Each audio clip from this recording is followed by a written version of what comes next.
Salut mon pote, ça gaze? Ça se dit encore de nos jours, ça gaze? Quoi qu'il en soit, dans cette petite vidéo, laisse-moi te montrer la voie de les temps retrouvés. Les temps, pas les temps. Enfin, les temps quoi. C'est fréquent hein, ce genre de confusion en français, tu trouves pas hein? Ma préférée, Satan m'habite.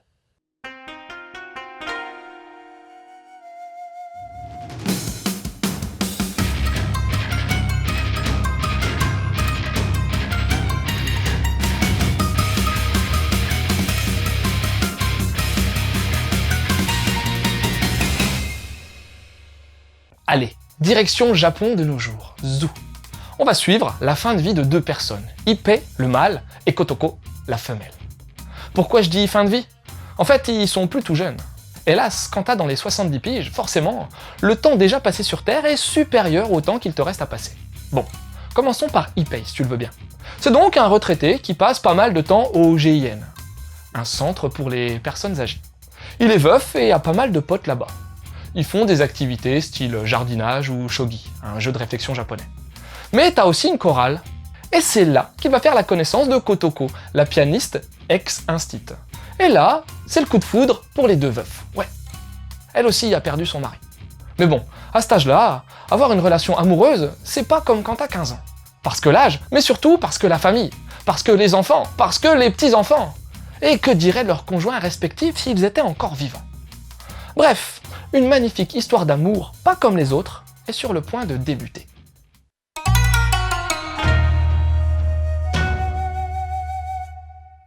Bon, on va commencer par les deux spécificités de ce titre, à savoir le fait que ce manga est entièrement en couleur et qu'il est en sens de lecture occidental.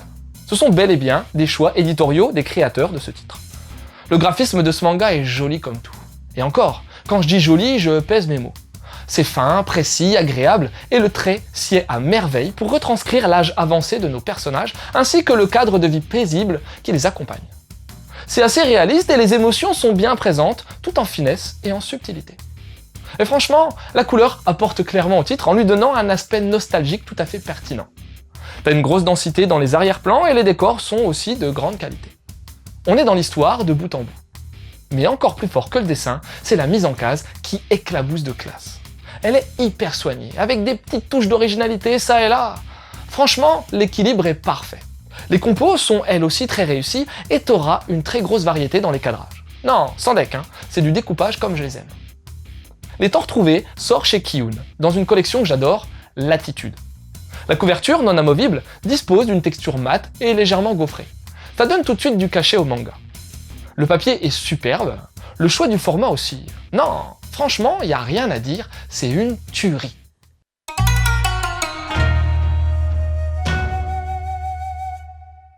Il y a quelque temps sortait un manga, un one-shot pour être plus précis, exceptionnel. C'était Sous un ciel nouveau. Ce titre nous était octroyé par le duo Hirai Kokoro et Fuji Kei. Et là, ils remettent le couvert. Hirai, c'est la dessinatrice, influencée par la BD européenne. C'est sans doute pour ça, hein, le sens de lecture occidentale. Et puis il y a Fuji, lui c'est le scénariste. C'est un ex-entrepreneur, et ce duo avait fait fort avec Sous un ciel nouveau. Eh bien, ce coup-ci, j'ai trouvé les temps retrouvés encore plus forts. Bon, c'est pas exactement un one-shot hein, cette fois-ci, car l'histoire prendra place sur 2 volumes. Et puis c'est une seule histoire, hein, pas comme pour Sous un ciel nouveau. Mais franchement, quelle merveilleuse histoire. Déjà, côté personnage, c'est hyper bien développé. Construire un caractère de personne âgée est périlleux, au vu du nombre d'années qu'il a derrière lui. Par contre, ça crée une densité de dingue, qu'un ado n'aura jamais, même si celui-ci accueille un renard à 9 queues en son sein. Oui, je parle bel et bien de One Piece. Juste pour éviter d'être pollué en commentaire, hein, c'est une blague, hein. Je sais pertinemment bien qu'il ne s'agit pas de One Piece, mais de Bleach, hein. On est d'accord? Alors on peut reprendre. Et t'as pas que le couple principal qui est travaillé. Leur famille, leurs amis... Tu sens que ce sont pas des persos bouche-trous. En fait, tu les sens vrais, limite vivants. Et ça, c'est dû à 2 choses. Leur personnalité et leur background, forcément long, lui. Je vais pas te dire que je suis fan des histoires d'amour, sinon tu vas te foutre de moi, mais... En fait, si, je suis fan des vraies histoires d'amour. Et j'aime pas les autres. Ici, tu comprends pourquoi les 2 septuagénaires se rapprochent. C'est un vrai sentiment amoureux qui est développé ici, et pas un vieux coup de foudre à la con sans fondement propre. L'évolution de leur attirance sera intrinsèquement liée à 2 choses. Leur passé, et entend par leur passé leur conjoint défunt, et leur environnement, principalement leur famille. Oui, le regard des autres est parfois lourd à supporter, même si, plus le temps passe, plus on s'immunise. Que diront les gens? Que vont-ils penser? Y aura-t-il des répercussions sur leur famille, sur leurs amis? Cette thématique est fortement ancrée dans les temps retrouvés, tout comme celle du temps qui passe. Perso, je vais bientôt avoir 40 piges, et j'ai déjà l'impression qu'il me reste plus beaucoup de temps à vivre.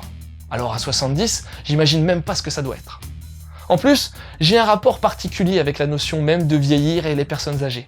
Je connais plutôt bien, si tu veux tout savoir. Alors, les trucs sur le vieillissement me touchent particulièrement. Je pense souvent à la vieillesse, et l'angle de vue choisi pour ce titre est original, novateur, et permet de voir les choses autrement. C'est quoi aimer? A-t-on le droit d'aimer quand on est trop vieux? A-t-on le droit d'aimer n'importe qui? Forcément, ça questionne aussi notre fort intérieur. Et c'est important quand un manga te permet de réfléchir comme ça. Pour moi, Les Temps Retrouvés est une véritable pépite du manga. Un titre d'une rare qualité, qui te fera cogiter sur deux vrais problèmes philosophiques insolubles, le temps et l'amour. Pour moi, il n'y a pas à hésiter. Et pour faire le lien avec ce manga, tu devrais aussi essayer Sous un ciel nouveau du même duo. Un one-shot multi-histoire que j'ai déjà encensé dans un précédent mangado. Ensuite, t'as La vie devant toi du talentueux Arai Hideki. Ça parle des deux mêmes thématiques, à savoir vieillir et aimer. Et pour plus d'infos, il y a un mangado. On pourrait presque en faire un slogan, franchement.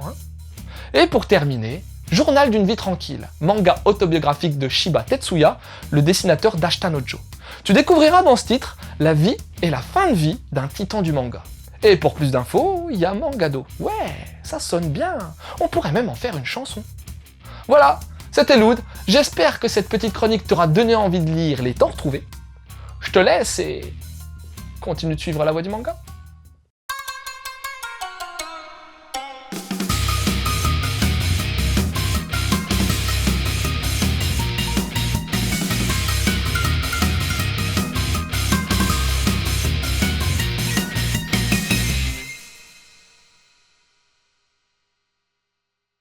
Je ressemblerais à quoi, moi, à cet âge-là?